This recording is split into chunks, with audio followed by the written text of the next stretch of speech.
Good afternoon. This is Keith Brown with Commodity Consulting in Atlanta, Georgia, obviously on the road with some commentary for Friday. It's about 2:30 or so Eastern Time. Markets somewhat mixed today, but we'll get right to it. Cotton market up about 60 points today, 62.47 in December. I think we sort of had a delayed reaction to yesterday's export numbers. We sold 225,000 bales to several countries, including Turkey and China. So I think the market took the path of least resistance today. Looking for a reason to get a little short covering, and I guess we got that reason today. I think if it carries through much higher into next week, we'll see more producers selling as the harvest begins to unfold with a little more vigor. The big news today was the U.S. dollar, which was sharply higher because of the jobs data. The Labor Department came out and said we created 248,000 jobs in the month of September. That was higher than the August and July jobs, and so that certainly implies the Federal Reserve will have a reason to raise interest rates if the economy seems to be growing stronger. There's some debate about that, but of course it rallied the dollar sharply higher today. Dollar up over 100 points. I'm surprised the grains were able to hold on as good as they did.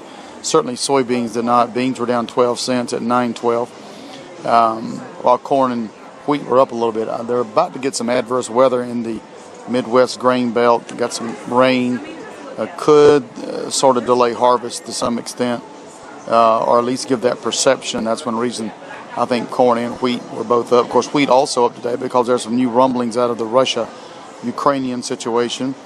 And so we'll have to see how those do unfold for next week. But make no mistake about it, we're in harvest.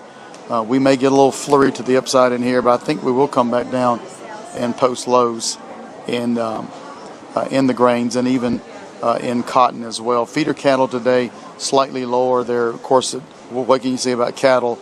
They're at the stratospheric levels and see no end in sight, I suppose. Every time we take a switch to the downside, we find a way to come back up. So it should be interesting as far as feeder cattle are concerned.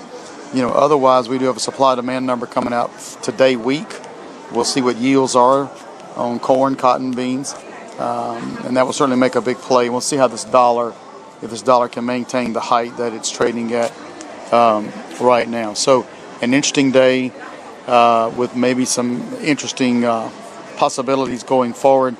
But keep in mind the harvest is here, and that usually brings the tug of seasonal pressure. If you have any questions or comments, give us a call, 1-800-910-1910. Thanks for listening.